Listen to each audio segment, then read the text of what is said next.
Hi, it's John Binnie here, and I am so excited to answer your questions, which you've posted to me as part of my Ask Aliens Questions series. And so I've already set up a safe space around myself and yourselves, whoever chooses to watch this video.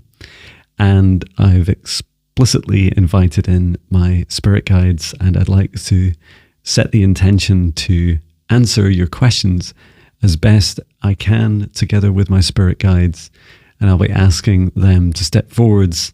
Previously, we've heard a lot from my Lyran guide, my lion being guide, Emenshal, and I may also be asking other guides to step forwards at this time to help answer your questions. So excited to work through these. So let's get started. And the first is from Angela Kia Hunter 8128. And you said in response to the previous video, very interesting, traditionally we see in movies and such that aliens don't talk or have robotic voices. However, is there one alien-like language, or do they have what would be considered foreign languages amongst different groups? And you've also asked, how did they learn English, and what tips do they have for us to learn their languages? Okay, so I'm just going to put that question to my spirit guides.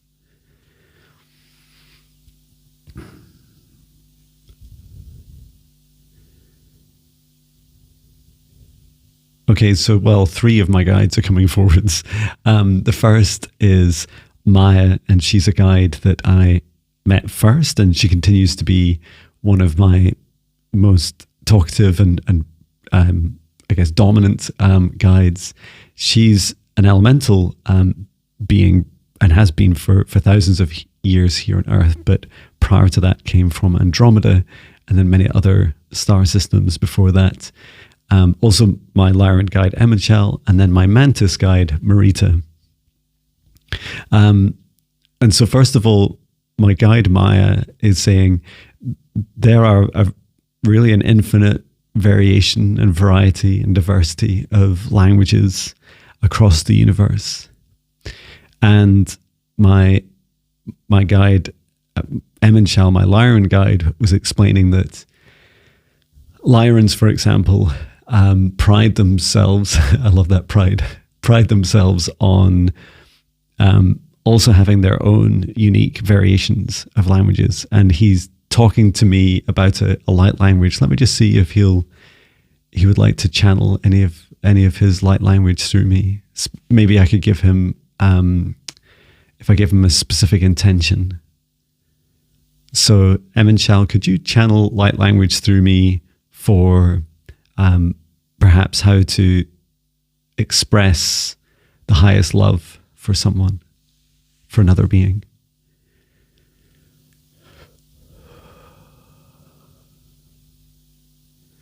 Ra inara ira inara urnianaga. Thank you. Wow. Very powerful, very specific. And he was saying that it's so light language is open and intended to be openly interpreted by each recipient's heart. And that's a very important lesson that he's trying to get across, is that language is, he feels, is most useful to beings when they're able to fully express themselves. And of course, we're all unique individual beings around this universe. And so the more that we can individually express ourselves, like to the full frequency spectrum, to the full bandwidth, from our darkness to a light and everything in between, the more helpful it is. The message that he was sharing there was that this, like, now I'm trying to remember what he was saying, but it was like this like ara was this, he was saying the love within me is the love within you, and that together we are this infinite bond, this infinity loop of love. Very, very beautiful. Thank you, Emenshal. And thank you for that wonderful expression. And he said that, where he's saying that these different expressions are beautiful and unique, and that not every Lyran would say what he just said in the way he said it. So another way of answering the question is that is there one alien light language, or are there foreign languages amongst different groups? So there's not one language, but you could describe a singular language as the language of love, the language of the heart. And he said what many beings do is they practice, especially during first contact, to connect with each other's hearts and not to like overthink with the mind. Because we all feel, or are all capable of feeling love around this universe.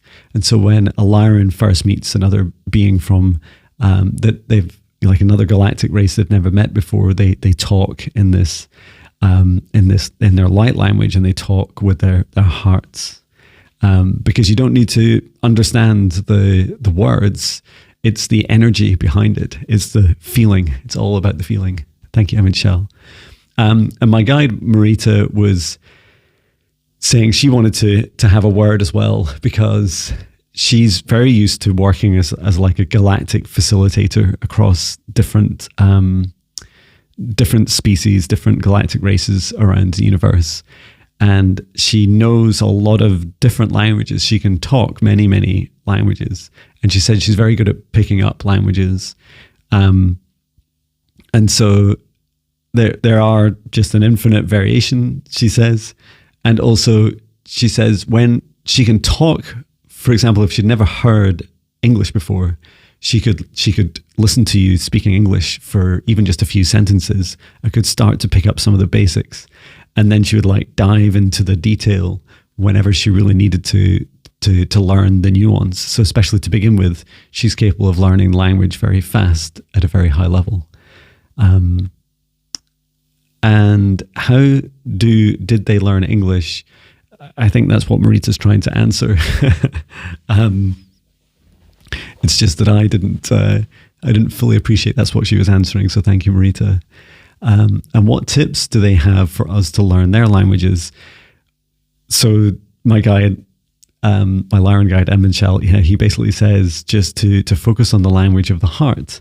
And this includes some of the early aspects of contact that we have. So this can be during meditation, where you have it with the highest aspects of yourself and your spirit guides. If you want to learn their languages, talk to them. Start by talking in English, and then start to explore what it's like to speak light language to them. Perhaps ask them for a message, just like I did. And you can practice things like what I teach in my Higher Self Foundational training course. Or I also have a training course on the Udemy, which is letter UDEMY.com. If you just search for John Binnie on that website, you'll find the light language training course for me. And it's a great little course you can do in your own time, a little online course, and you get to practice like speaking light language. And you can repeat it as often as you want. And it's all about exploring the different sounds, the different vowels, the different feelings that you get when you're both expressing your own light language and then also channeling other beings' light language. So I hope that helps you. And there's just another point that Marita wanted to make, which is many beings, in galactic races do have different languages that are just similar to what we would have, like English. But she says that more advanced, if you like, or higher vibration beings tend to have also explored and developed their own cultures around what we would call light language, or she would call, she says, it's like heart language, expressions of the heart. Thank you. So thank you for those questions. They're a fantastic start. The next is from Melissa Rudman. And you've said, thanks, John, to you and your guides for sharing so much information. I find all of this quite fascinating, and I have some questions if you choose to do more videos on this topic. Yes, I do. Here I am. We did it. Okay, so there's a few questions. Do all galactic beings have such long lifespans? That's right, because we heard about the Lyrans. Let me just ask Marita, who has a lot of experience with other...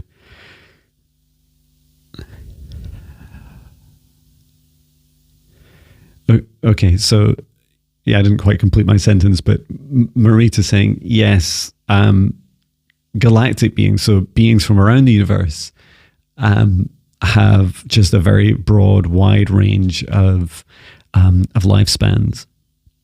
She said that it's difficult to put into human terms because there are some beings, for example, that have no star. Like they're not on a planet and they're not orbiting. And she said this has a dramatic effect on the energy, like the behind what we would call our perception of linear time. So many beings are capable of existing out with time, she's explaining. And that feels quite important. It's almost like if we just release the concept of linear time and then allow ourselves to think more along the lines of energy, and that you have like both a way of generating your own life force energy, but also a way of like keeping it healthy and happy and maintaining it. And she's saying that this is a practice that allows beings to live on into tens and hundreds and thousands of years. There are really very, very broad lifespans. And just as I started asking, she was saying, yeah, there was just a huge amount of diversity of lifespans. She's saying some beings, for example, that work with stars and planets, like elemental beings, easily live into the thousands. And I'm just asking the ages of well, first of all, will my spirit guides share their ages? Let me just ask Maya. I've never asked her this. How old are you, Maya? Because she's lived on Earth for some time. She's saying in her current life form, so her current incarnation, 8,000 years old. Wow. And she said, but she's been on Earth much, much longer. So this is one of her lifetimes.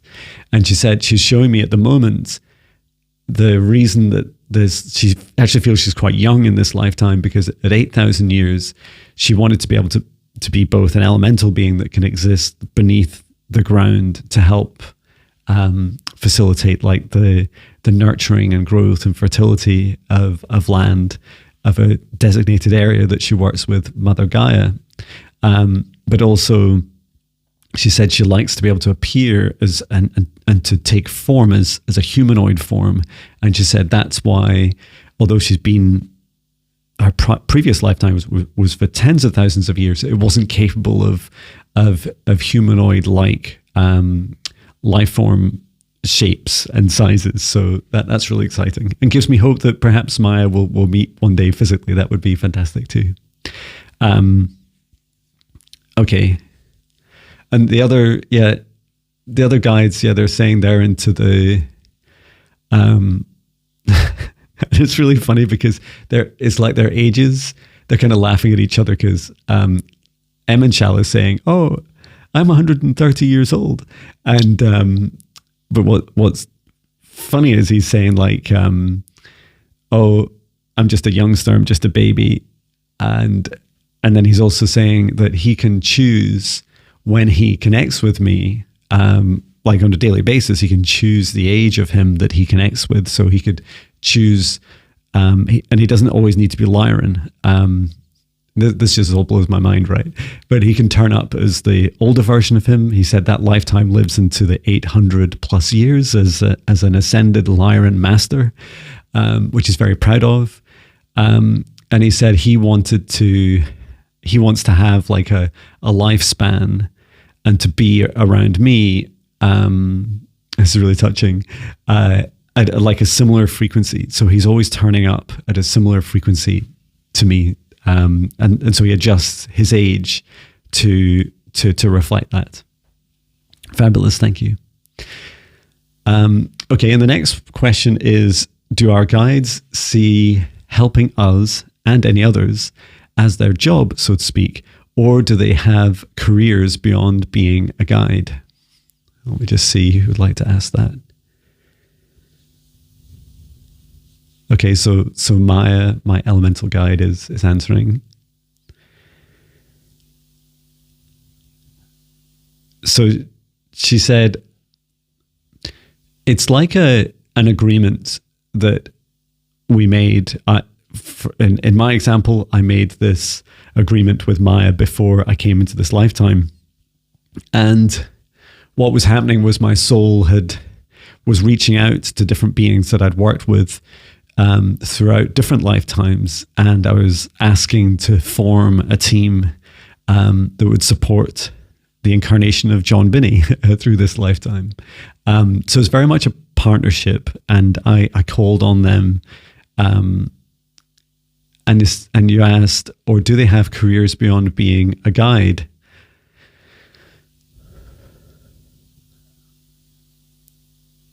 And this is really fascinating to me. So all my guides are saying there's different things, or at least these three guides we're talking to, they're saying, so for example, Maya, as she says, I'm her only primary, if you like, that's what she's saying. So, and by primary, she means the primary guide contact, but she said she does offer guidance to other souls as well. And my Lyran guide, Emenshal, is saying that he's not a primary guide, although he's very active. You could describe him as one of my primary guides. And he said that for the times that I'm sleeping, that my energy, my consciousness is not asking for him or there with him. Yes, he has lots of day jobs, including he's a member of the Galactic Federation. He said Galactic Federation, the Council Light, and also a Lyran Council, and he does a lot of work with them. And so, yeah, there's a huge amount that he does. I just grabbed a coffee. Yeah, so my Lyran guide, Emenshal, was also explaining that there's lots of different ways that guides can service us and honor their agreements. And another way of doing it is, for example, when we meditate, we reach out and ask to speak to our spirit guides. And he said on their receiving end, when we ask to speak to them, it's not like we're just sat there waiting for us the whole time. Although there is an aspect of them always listening, they're able to then go into meditation and work with us. And I could see Emenshal, he was going off to his sacred space whenever I call on him and going and doing meditation, which I find really fascinating. But he said that he can, if you like, how to describe this? He creates an instance of himself of his consciousness that's able to service this. So it's almost like part of him goes off and starts doing a meditation. And it's quite funny. He's just showing me because I'm just thinking, can humans do this? Are there any animals on Earth? And he said, dolphins do something similar. They can sleep with half of their brain, and then the other half can focus on swimming. And he said, this is one practice that they learn how to do. Certainly Lyrans are capable of doing it. And he said lots of different beings, learn how to do this too. He's saying, maybe John, even you humans will learn one day. Thank you. And in terms of the career, yes, they absolutely do have careers beyond being our guides, and that it is a great honor they feel to help work with us and to work with us in partnership. The next question is, because we have agreed with them prior to our incarnation about working with us, will they outlive us? Or another way to ask, do any of our guides pass away during our lifetimes and another guide step in to take their place?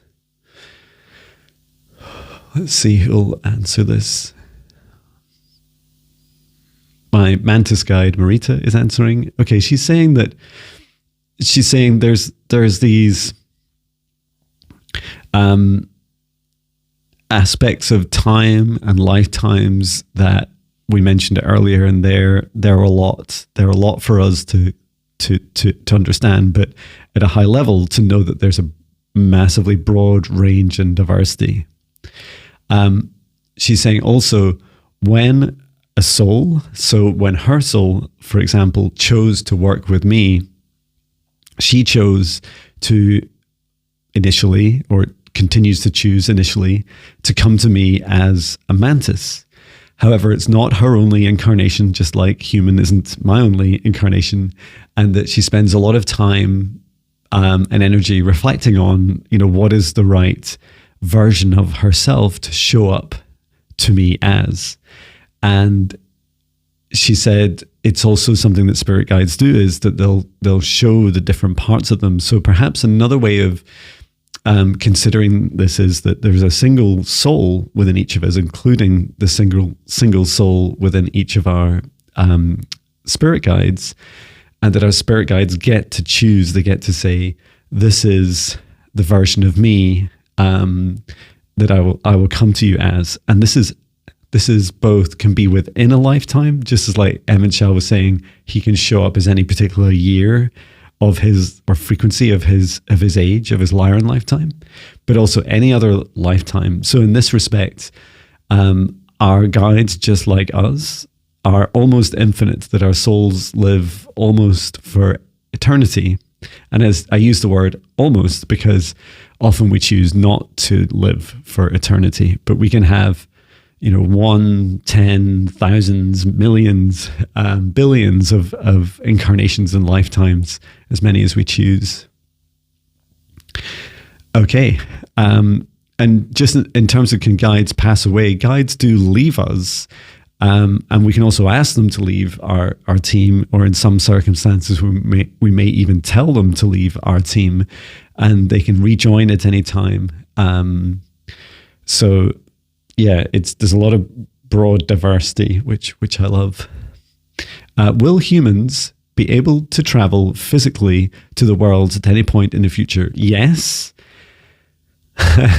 And so I'm just asking, the immediate answer I get is yes, but when?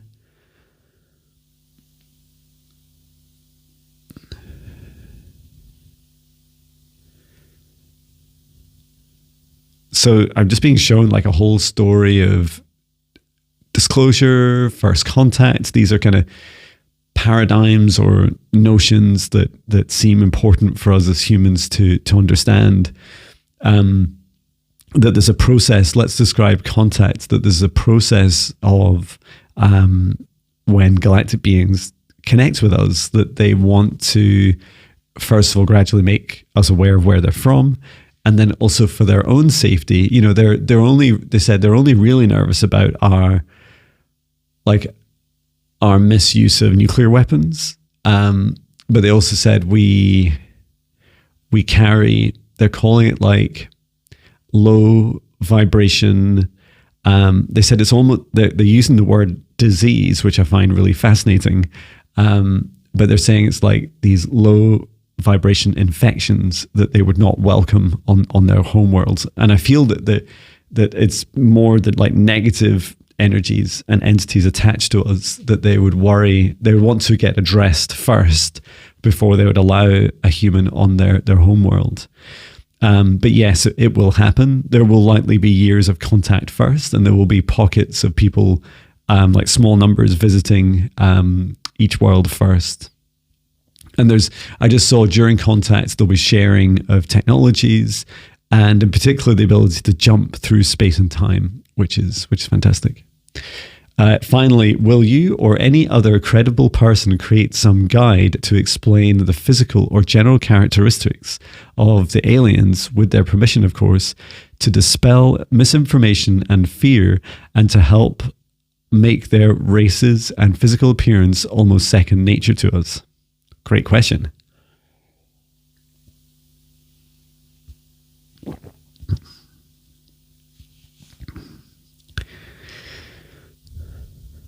So I know some of this questions for me about whether I'd create a guide.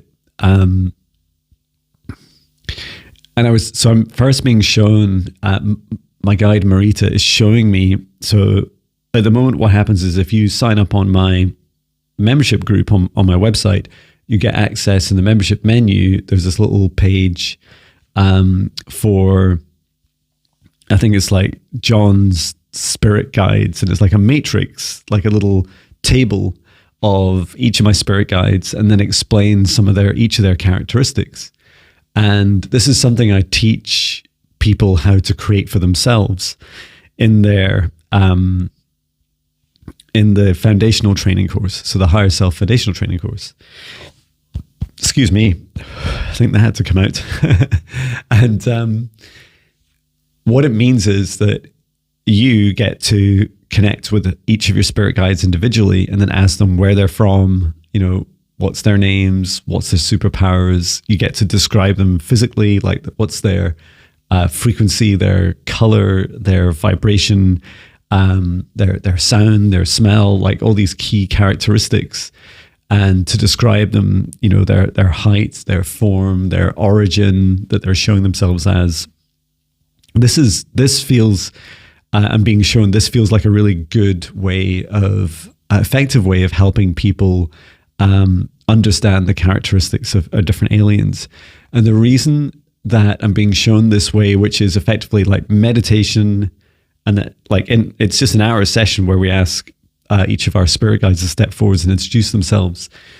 In that session, and I forgot, I also created a Meet Your Spirit Guides meditation, which you get free access to for the first month.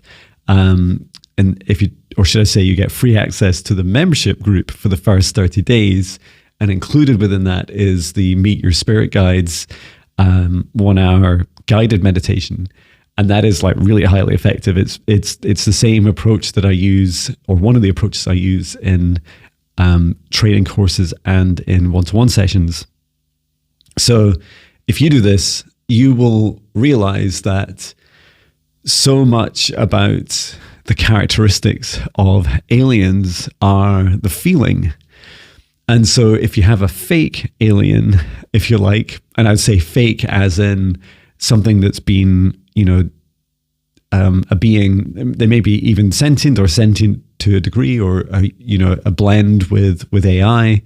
But these beings will feel very different to galactic beings, to beings that have your highest good love and compassion in their hearts.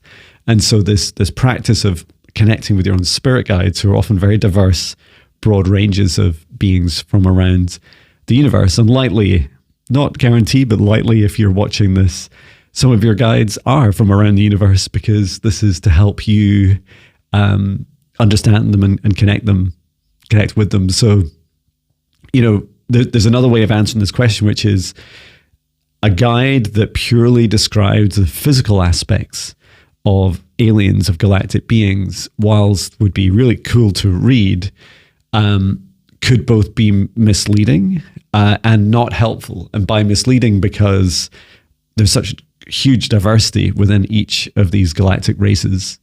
And then also there's this feeling aspect, like you really need to focus on the feeling first, because this is what teaches you. Like you could feel the difference between, a dog or a cat or a human energy if you put them in a room next to you and were asked, could you describe, without seeing them or hearing them, what their energy was. And so perhaps this is another way, and you could test it yourself, right? Get a friend to help you. So it feels like feeling into it's the most powerful way. Okay, thank you for those questions. They were fantastic. And then we have Saint L Salsa Girl. Hello again. Thank you for your time, John and Guide. So thank you for your questions. Clarification. Since duties are primarily shared evenly, do our galactic friends not see themselves as matriarchal or patriarchal societies?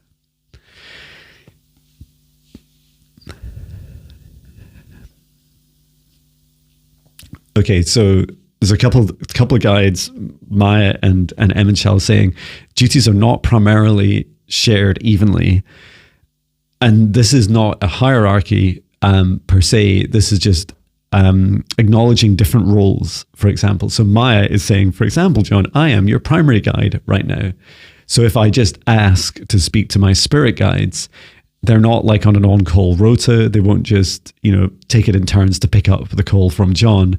It'll always be Maya that comes first.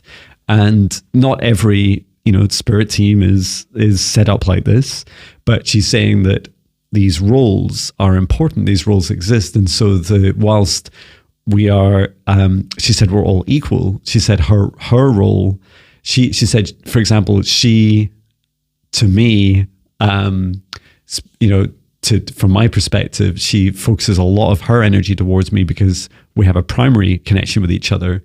And so she said, although she's equal to the other spirit guides, the amount of energy she puts into working with John is significantly more. So she wanted to clarify that. And I'm just asking about matriarchal and patriarchal.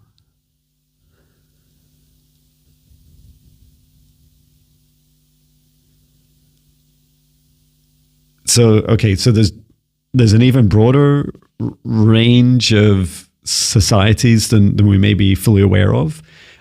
For example, so yes, there are galactic brothers and sisters from different races around the universe that we could categorize as societies of matriarchal, patriarchal. There's also other dimensions of this. So one is Marita, my Mantis guide, is saying, well, she was part and can step in and out of a hive mind. So this is more like all beings coming together to like contribute the consciousness. So she said the way it works, she says on Earth, is that Earth, and a lot of this is encouraged by Gaia herself, is on Earth, for all of Earth's children, we contribute about 20% of our consciousness to the collective. So like a co-creative, co-consciousness collective.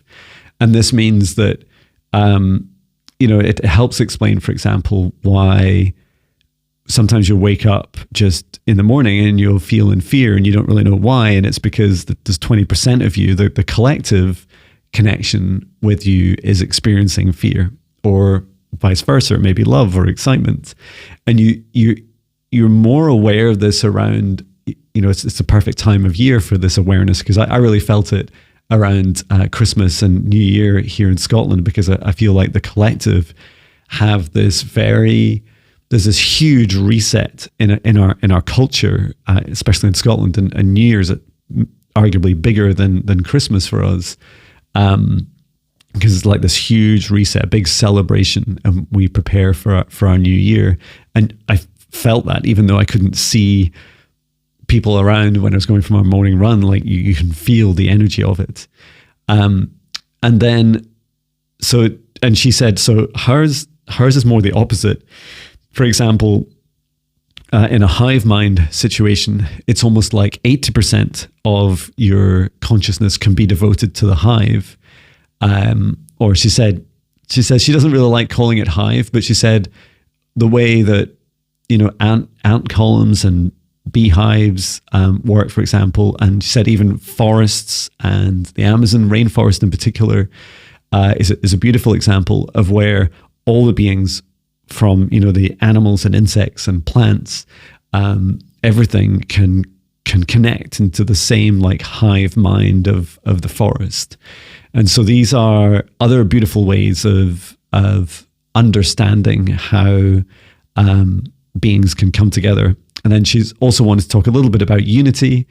And she said for her, hive consciousness is very close to unity. But she says what everyone gets to choose is that ratio between your individual, like what you dedicate from your consciousness to just you and your incarnation, and then how much of your consciousness you dedicate to the rest of your species, if you like, or your planet, or your town, or your tribe. And that in unity, we can also see ourselves like connecting our hearts together. So like these our golden sparks from the center of our hearts, like connecting one to each other. And if we were sat in a circle, all of us, and let's say there was 8 of us sat in a circle, and we connected each of our hearts together to feel that unity consciousness together, we would feel, it feels a bit like being as part of a hive mind, but you still hold all of what's unique about you. So all of your beautiful, unique superpowers, which is great, right? It's like the sum of, all the individual parts is greater than just the individuals themselves. I kind of feel like that left me with even more questions, but I'm just being suggested to move on. Okay, new questions. What types of governing bodies do our galactic friends have? Are there what they would call countries in each planet? Are there governing bodies directly chosen by beings? Do they follow family, succession, or a combination? Okay.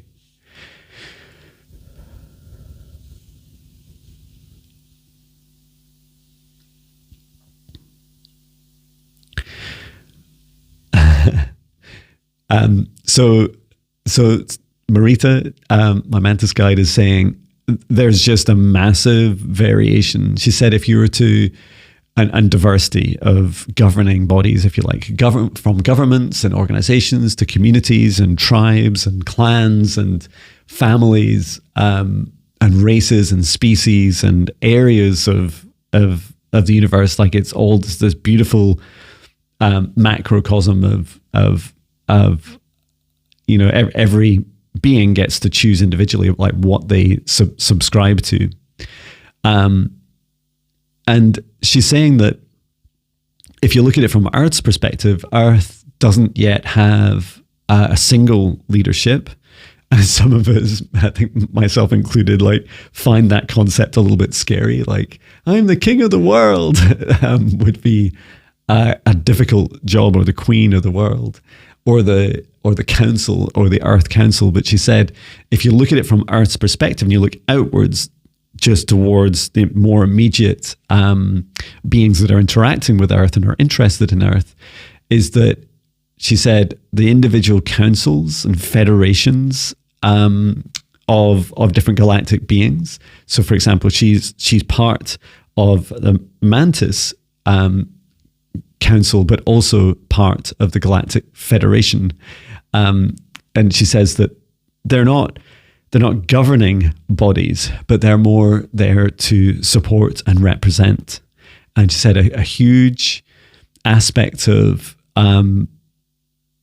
her approach and the Mantis approach is ensuring representation. She said if you can get a representative from every galactic race to like turn up to key decisions and discussions, then all you really need to do is just make sure they're fairly representative and they have like a fair and consistent space, like an energetic space to be able to express themselves. And so this is what often happens. And she says I don't really know what beyond what I see on TV in the UK Parliament, or what I hear about, Congress, for example, in the US, these concepts are quite different. For example, my experiences aboard Galactic Federation ships are that they connect in unity with each other and then have a discussion. And what's incredible is everyone feels each other. And so, when you get individual humans together, we're often like battling everything out together. I want to debate and discuss. Whereas when you share like a heart connection with everyone else in the discussion room, it becomes very different. Everyone feels everyone's feelings. And what is most shocking to humans that do this for the first time is the commonality that we all have, these beautiful themes. Like, we all love, we're capable of love, we have loved ones, we have friends and family, we have homes. Like, these like founding aspects of our lives are really important. And this is also true for galactic beings. And you're asking, are there what we call countries on each planet? Yes, countries, continents, tribes, you name it. And then, are there governing bodies directly chosen by beings, follow family succession, or combination? Again, it's like a wide range of all of these aspects. I'm also hearing, I think, is this maybe, am I thinking of someone like I won't say their names, but I think there's some examples of this in Earth, on Earth. But they said another variation is that beings will reincarnate again and again. You know how we often see it in like these movies where the child, like a golden child, is born and it turns out to be the reincarnation of an important king or queen or whatever. They said that happens a lot as well, but it's less mysterious. Because they can literally do things like predict and choose the incarnation they'll come into. So it's almost like there would just be a bit of a sabbatical between death and then birth and then getting trained up. So maybe like a 10 or 15 year gap, and then they'd be back to their day job. That sounds sounds really funny to have like a life plan. You know, after this life, I'm coming right back and I'm going to do the same thing. That would be really funny. But yeah, I love that. Thank you, Marita. How many types of galactic beings are there? Let me ask. Yeah, Marita's saying there's just thousands and thousands. Okay, she's saying thousands and thousands and thousands. Like, there's no limit to the number of galactic beings that there are. Or another way of thinking about it is that some of the founding principles are that this whole universe is filled with unique souls like you and I. And so each of our unique souls choose different incarnations. And when we come into an incarnation, we come down to a planet. And when you come, so for example, you don't need to come to a planet, but you could live in space for your entire life, aboard a ship, or you might be a space being. But as you come down to a planet, for example, and you step into, and Marita's calling it like an Earth child, like if you're going to be a human, like a child of Earth, she's saying you'll come into being part of that planet's, supporting life form. So in our case, we came in as humans because humans are capable, our bodies are capable of holding our vibration and holding our capabilities. So are other beings, like we can come in as different animals, or we can go to different planets as different galactic beings as well. Let me ask the question, because I love it when Marita says to me, give me an answer more specific to Earth. Marita, how many galactic beings are interacting with Earth at this time? So, for example, within the last month, how many different galactic races are interacting with Earth? Okay, she's saying, okay, this is even harder, John. This is even less specific in some ways to answer. She's saying, right now, around the outside of the Milky Way, there are thousands of ships from galactic beings from all around the universe. And she's calling it like it's a gathering. It is a gathering where they're trying not to get too close to Earth. But she said the reason that they don't want to get too close to Earth is they're trying not to influence us with their energy. But she says the sheer volume of them now is they're already having an impact on us. And it feels like they're here to observe Earth's ascension. And some of them choose to, be our spirit guides and connect with us at higher dimensions. Others are traveling from the outside of the Milky Way and coming into Earth to visit us. Okay, how about physically, Marita? How many different galactic beings are visiting Earth physically in the third dimension?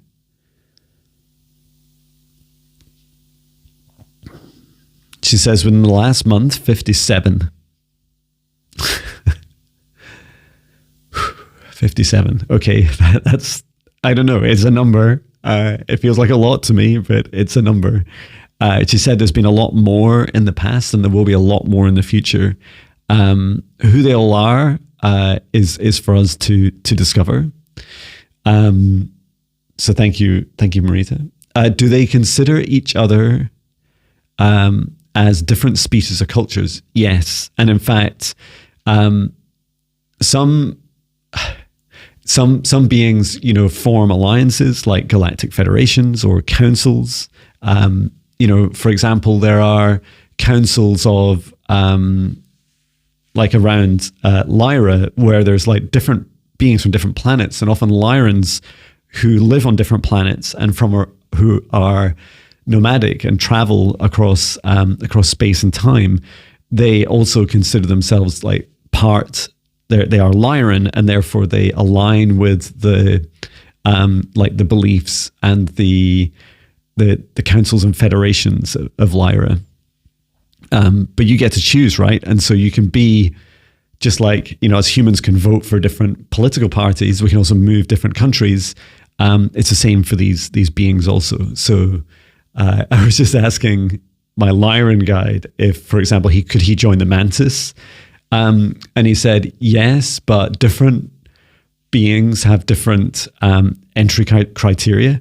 And so he said if he was to join the Mantis, that the Mantis would ask him to live out that lifetime as a Lyran and then reincarnate as a Mantis. Okay, that blows my mind. Thank you. That's so cool. Okay, on Earth, we utilize video and print media to share global, national, and local information. What types of communication are used for galactic information? Planetary information? Okay, let me ask.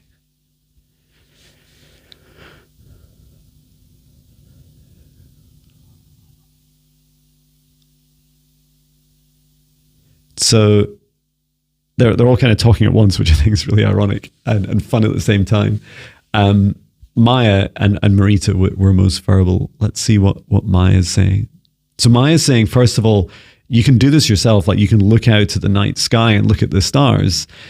And I keep doing loads of this recently. And she's saying, spend some time, look at them and understand like what energy you think is being both transmitted from and received by the star itself and the surrounding planets. So this is, to answer the question, a huge amount of intergalactic communication is energetic, and it is across dimensions, across timelines. Yes, there are far more advanced, I'm just being shown far more advanced, like quantum. Maya. Maya's describing it as like a quantum internet, and she's showing me like these two, like we would describe it like zeros and ones, but with quantum entanglement, where there's like these two aspects of, it's like two separated aspects of the same. Like, is it an atom they work with? I can't remember with quantum entanglement. But she's saying like they're flipping on and off, and she said you can create, what we would describe as internets just as fast to anywhere in the universe, just as fast as they are locally. So, our internets, for example, are typically our local networks within our homes and within data centers and companies are often the fastest, and the transit connections between them are often the slowest. And she's saying you can do this across space and time, and we're starting to discover some of this. And she said, yeah, that's really prevalent, but also more prevalent is the energy. So just like we do when we talk through meditation, I love it. It reminds me of this in Star Wars when Obi-Wan Kenobi comes back as kind of looks like a ghost. He's like an ascended Jedi master. You can invite beings in to talk with them and chat with them from around the universe, which is so cool. Okay, on Earth, family and friends primarily use verbal communication. Do galactic beings prefer verbal communication, or do they use telepathy?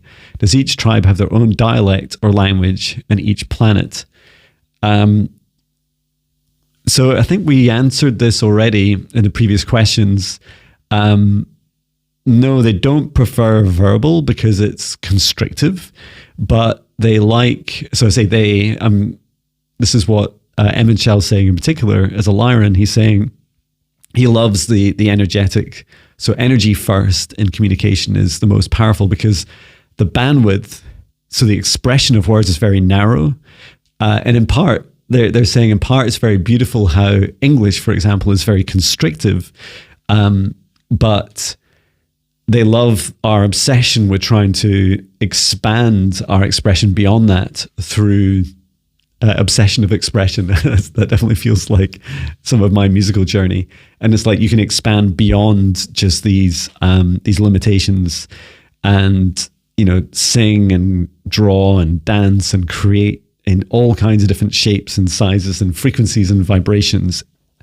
And words can be sometimes part of that, and often beyond. You know, we stretch ourselves beyond that. They're saying light language, as we heard earlier, is much more dominant and preferred. And do they use telepathy? Yes, but it's not in isolation. They're happy to use telepathy in isolation. You could describe what I'm doing just now as like a form of telepathy, but it's broader than thought. It is energy too. So there's so much of the communication that I'm doing just now, which is with my heart also. And so just allowing ourselves to open up our minds and our hearts around these paradigms to understand how expansive they are and how our galactic brothers and sisters often prefer more expansive ways of expression. Does each tribe have their own dialect or language? Yes, they do. In fact, each, as we heard, for example, the Lyrans, they're encouraged to develop their own individual expression, their own languages. Each planet, yes, yep, everyone has their own dialects, accents, and ability to express themselves uniquely. How do galactic beings find their mate? Oh, good question. Let me ask one of my guides specifically. Let me ask Marita.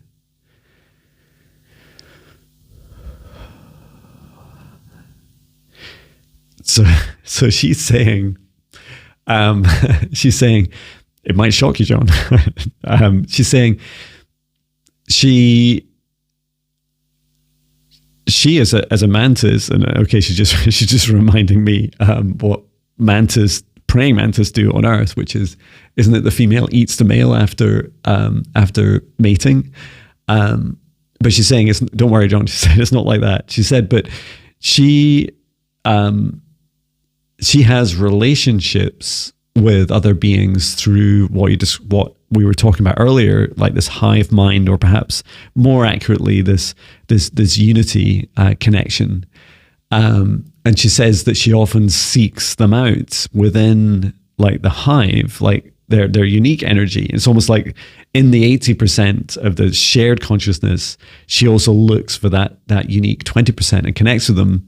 And then she says they also, in terms of like sexual practices and lovemaking, both for enjoyment and then also for procreation, she says, as a mantis, she just gets to do what she wants, and she will have sex with whoever she wishes, and that often there'd be multiple partners, and that is just one example.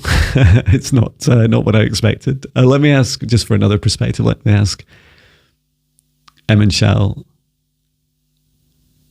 He's saying like a bride for life. He's saying he likes his preference, his personal preference, and it's common with Lyrans is to have one primary mate for an incarnation. Also, like in terms of finding their mates, both of these guides, Emin Shell and Marita, Lyran and Mantis, are saying, John, you know this as well as just like I've experienced with my wife, is that often through many lifetimes, you find each other, you keep finding each other again and again in different lives, and you keep progressing your relationships through these different incarnations. Do they date, have family arrangements, or some other system? Yes. And Michelle's saying it's like he's saying date night. Yeah, like that's really a thing, like, you know, building and cultivating relationships. And then Marita's saying, well, yes, but it's more like we might describe it as like courting, or, you know, the early stages of dating that she loves more, and that her connections tend to be more physically more casual, and then spiritually more longer standing, which is lovely. Like, I love that, you know, we get to hear about all these different diverse ranges and experiences. And thank you again for your time. Happy New Year, everyone. Well, thank you so much. And I think, let me just see who else we've got to do after this. 1, 2. Oh, I've got 2 more. Can I do it in the next few minutes? Just before my phone runs out of battery, let me try. Okay. So the next one is from Lola Herrera 6849. Hello, John and beautiful guides. I wanted to ask, when the 3D connection event occurs, what will it look like? Which beings will there be? Thank you so much.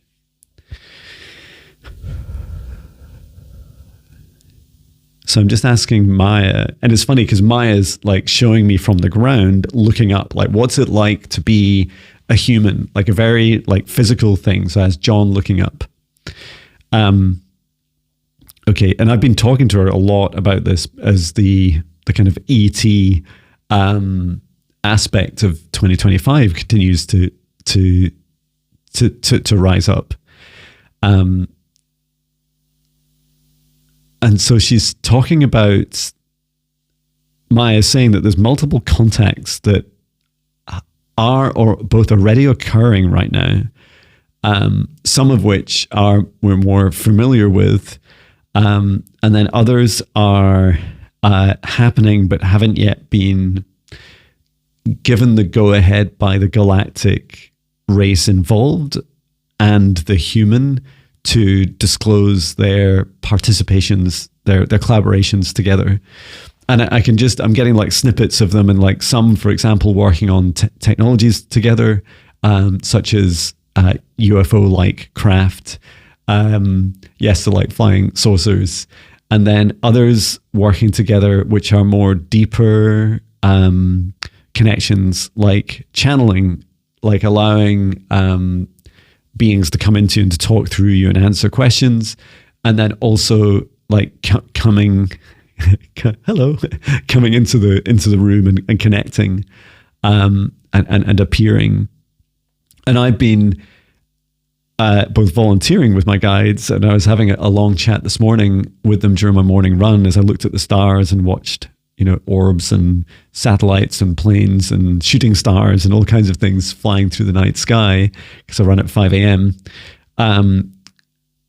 They were saying, John, for me, and this was Maya was explaining this to me, and said, they're looking for someone to work with me who is capable of both being in the 5th dimension and in the 3rd dimension, because they said, another 3rd dimensional alien being isn't as expansive as what would fulfill my desire.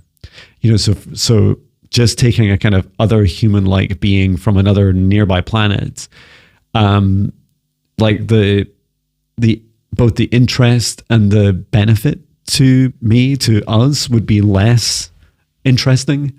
And Maya said to me, John, we need someone like you. You're capable of being in the 5th dimension and the 3rd dimension. It's like, oh, thank you. I thought that was the case. I definitely feel it.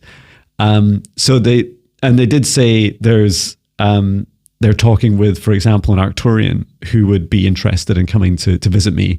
But I have stipulated that I've mandated that I want whoever connects with me to be a spirit guide. And this is just one way of like almost like constraining or being specific about boundaries about what beings I would, invite, for example, into my home, or into my garden to begin with. And so being a spirit guide, I think, is a fantastic start. So there's discussion going on, ongoing discussions about that. So that's just one example. But yeah, it feels like there's going to be more of these contacts. And they said that Maya is saying it's really important that we don't just channel and constrain all communication with galactic beings through one government body, one leader, one person, that it's going to be multiple. And so more and more people will have individual contacts. And she said a lot of what we're doing right now, a lot of what I'm doing is, she's saying, John, she's asking me, John, you may not be aware of this. And it's like, I don't think I really am aware of it. Is like we're preparing each other, right? Both asking these questions and answering these questions and talking to galactic spirit guides, is that if things accelerate faster, so for example, if one turns up in your garden physically, that it is far less shocking to you, and it's far less like you're going to super freak out. I mean, you might run away when you first experience them, but you'll remember the feeling of what it feels like, both the excitement and the love and feeling.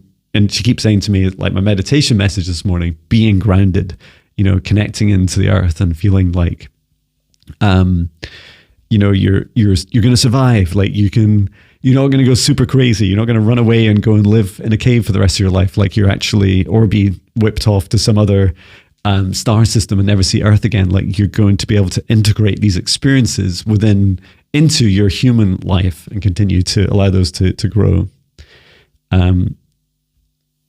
And so, yeah, many beings, what would they look like? There's a whole diverse range of them. So yes, there'll be some Mantis beings, but they'll maybe come a little bit later, certainly starting with the humanoid-like beings. Some Arcturians, Zeta, who else is with us and coming? So we heard 57 already with us. There are others, Avian, there's Andromedans. And any others, Marita? Yeah, Lyrans. But she said they often choose beings that look more like us. And I say, like, imagine a lion being that looks more like a human, in that they won't just, they won't just offer the first Lyrans walking on all fours. They'll have Lyrans, capable of walking on two legs, wearing human-like outfits, spacesuits that they have to wear here on Earth. And being less physically shocking to us. So yeah, these are just some of the beings. There's many, both visiting and coming our way, which is exciting. And then One Moolah asks, thanks for this video. Where can we ask questions for future videos? Well, just here. So you just add them to the comments. I just copy and paste them into my little calendar invite for myself. Then I get on with this. I love our domestic felines, and I'd like to know if, like cats, do Lyrans purr?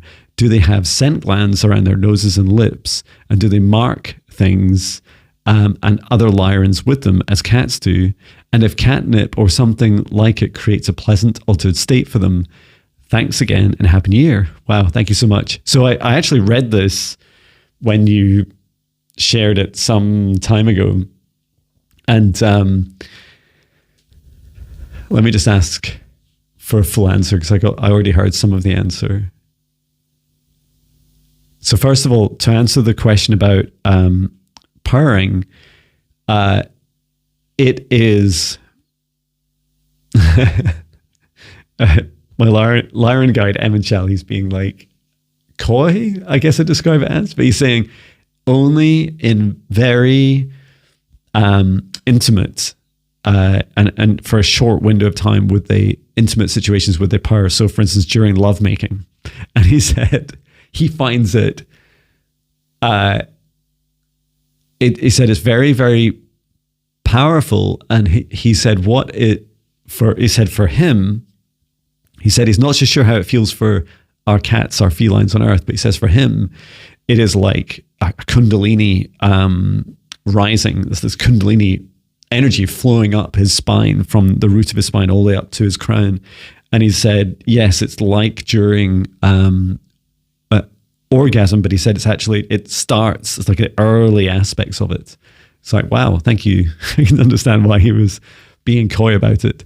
That he's saying it's like he's saying when cats do it on Earth, it's not the same intimacy, but it does have an effect. It's not as powerful on their kundalini energy that flows up their spine and through their chakras, but it's more like this kind of tickling experience, which is why they like it, and the cat is trying to give you a pleasant sensation too.